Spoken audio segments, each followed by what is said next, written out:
ಇದೆ. ನಾವು ರಾಜಕೀಯ ಮಾಡ್ತೀವಿ, MLA ಆಗಿರೋದು ನಾನು ಗೆಟ್ಟೆ MLA ಕ್ಯಾಂಡಿಡೇಟ್. ಅದು ಮಾತಲ್ರಿ, ನೀವು ದಲಿತರು ಒಂದು ಮಾತಲ್ರಿ, ಹಂಗಲ್ರಿ ಗೌಡ್ರೆ. ನೀವು ಎಸ್ಟಿಮೇಟ್ ಮಾಡಿ ಟೆಂಡರ್ ಕರಿ ಅಂತ ಹೇಳಿನಿ, ನೀವು ಅವ್ರಿಗೆ ಕರ್ಸ್ರಿ ಅಂದ್ರೆ ಕರ್ಸಿನಿ. ಈಗ ತಾತ್ಪೂರ್ತಿಗೆ ಸಾವಿತ್ರಿಬಾಯಿ ಮಾತೋಶ್ರೀ ಸಾವಿತ್ರಿಬಾಯಿ ಪುಲಾಯ್ ಬಡಾವಣೆಯಲ್ಲಿ ಕುಡಿಯುವ ನೀರಿನ ಸಮಸ್ಯೆ, ಲೈಟಿನ ಸಮಸ್ಯೆ, ರಸ್ತೆ ಸಮಸ್ಯೆ ಹೋದ ಸಲ ಮಳೆಗಾಲದಲ್ಲೇ ನಾನು ನೋಡಿದ್ದೆ. ಅದು ಕಾರಣಾಂತರಗಳಿಂದ ತಪ್ಪಾಗಿ ಬೇರೆ ಕಡೆ ಹೋಗಿ 1 ಕೋಟಿ ಕೆಲಸ ಆಯಿತು.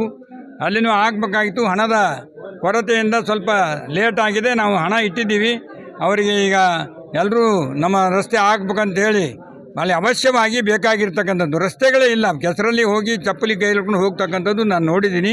ಅದು ಮಾಡಿಸಬೇಕಾಯಿತು. ಕೆಲವು ಕಾರಣಾಂತರಗಳಿಂದ ನನ್ನಿಂದ ಸ್ವಲ್ಪ ತಡ ಆಗಿದೆ. ಈಗ 1 ತಿಂಗಳ ಒಳಗಡೆನಪ್ಪ ಅಂದರೆ ಇಮಿಡಿಯೇಟ್ ಟೆಂಡರ್ ಕರೆದು ಆ ಕೆಲಸ ಪ್ರಾರಂಭ ಮಾಡ್ತಕ್ಕಂಥ ರೀತಿಯಲ್ಲಿ CC ರಸ್ತೆ ಮತ್ತು ಒಳಚರಂಡಿ ರಸ್ತೆ ಮಾಡಬೇಕಂತ ಹೇಳಿ ಅಧಿಕಾರಿಗಳಿಗೆ ನಾನು ಪತ್ರ ಕೂಡ ಕೊಟ್ಟಿದ್ದೇನೆ. ಇಲ್ಲಿಂದ ಈಗ ನಾನು ದಸರಾ ಕ್ರೀಡಾಕೂಟಕ್ಕೆ ಹೋಗಿ KKRD ಹೋಗಿ ಅದನ್ನು ಅಪ್ರೂವಲ್ ಮಾಡಿಸಿ ಇವ್ರಿಗೆ ಕಳಿಸ್ಕೊಡ್ತೀನಿ. ಬೇಗನೆ ಶಾರ್ಟ್ ಟೈಮ್ ಟೆಂಡರ್ ಕರೆದು ಅದನ್ನು ಕೆಲಸ ಪ್ರಾರಂಭ ಆಗ್ತಕ್ಕಂಥದ್ದು ಮಾಡ್ಬೇಕಂತ ಹೇಳಿ. ಮತ್ತು ಇವತ್ತಿನಿಂದ PDO ಮತ್ತು UO ಬಂದಿದ್ದಾರೆ.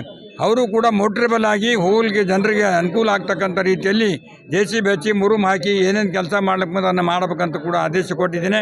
ನಮ್ಮ ಜನ ನನ್ನನ್ನು ಮತ ಹಾಕಿ ಬೆಳೆಸಿ ಶಾಸಕರನ್ನಾಗಿ ಮಾಡಿದರೆ ಅವರು ತೊಂದರೆ ಕೊಟ್ಟಿದ್ದೇನೆ. ನನಗೆ ಕ್ಷಮೆ ಕೋರಿದ್ದೇನೆ ಅವರಿಗೆ. ನನ್ನಿಂದ ತಡ ಆಗಿದೆ. ದಯಮಾಡಿ ಕೆಲಸ 100% ಏನಪ್ಪ ಮಾಡಿಸ್ಕೊಡ್ತೀನಿ ಅಂತಕ್ಕಂಥ ಮಾತನ್ನು ಹೇಳಿ ನನ್ನ ಮಾತಿಗೆ ಬೆಲೆ ಕೊಟ್ಟು ಅವರು ಕೂಡ ಈ ಸತ್ಯಾಗ್ರಹ ವಾಪಸ್ ತೆಗೆದುಕೊಂಡು ಅಧಿಕಾರಿಗಳು ದಯಮಾಡಿ ನಾನು 1 ತಿಂಗಳೊಳಗೆ ಕರೆದು ನಮ್ಮದು ಅವ್ರದ್ದು ಮಾನ ಮರ್ಯಾದೆ ಉಳಿಯಂಗೆ ಮಾಡಿರಿ ಅಂತ ನಾನು ಒತ್ತಾಯ ಮಾಡಲೇಬೇಕಂತ ಹೇಳ್ತಾ ಇದ್ದೀನಿ.